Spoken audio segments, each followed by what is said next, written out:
তুবিলাস সারাইর, ওই দিন গোপনীয় বিষয়গুলো যাচাই বাছাই করা হবে, পরীক্ষা করা হবে। সুবহানাল্লাহ বলি। কারণ কিয়ামতের ময়দানে আল্লাহ তাআলা সব বিষয়গুলো প্রকাশ করে দিবে, আল্লাহ তাআলা পেশ করবে, যাচাই করবে।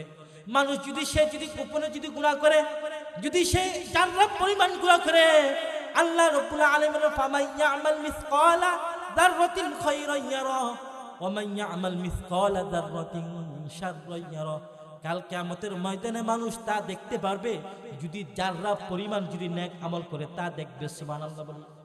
তার মনেও থাকবে না, তার সামনে যখন নাকি পেশ করা হবে যে তুমি অমুক জায়গা লক্ষ্মীপুর মধ্যে এই একটা সামান্য একটা কাজ করছো, ভালো কাজ, তখন ওই ব্যক্তি বলবে হায় আল্লাহ, আমি এটা কখন করছি, আমার তো জানাই নাই, কিন্তু আপনার কুদরত দিয়ে আমাকে জানাই দিলেন।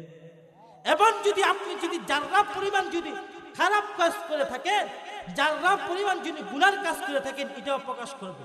তখন মানুষ বলবে হায় হায়, আরে এই সামান্য, আমার তো মনেও নাই, এই সামান্য খারাপ কাজটা উঠে গেছে। কাল কিয়ামতের ময়দানে আল্লাহ বলেন ইয়াউমা তুবিলাস সারাইর, ওই দিন পরীক্ষিত হবে, ওই দিন আল্লাহ তাআলা যাচাই করবে সকল গোপনীয় বিষয়গুলো। আজকে আমি কত গোপনে আমার যুবক ভাইয়েরা গুনাহ করে, বৃদ্ধ ভাইয়েরা গুনাহ করে, বৃদ্ধ বাবারা গুনাহ করে, মা বোনরা কত গুনাহ করে, মনে করে যে আমি যদি দরজা জানালা দিয়ে গুনাহ করি কেউ দেখে না। দেখেন কে? কেউ দেখেন না। দেখেন কে?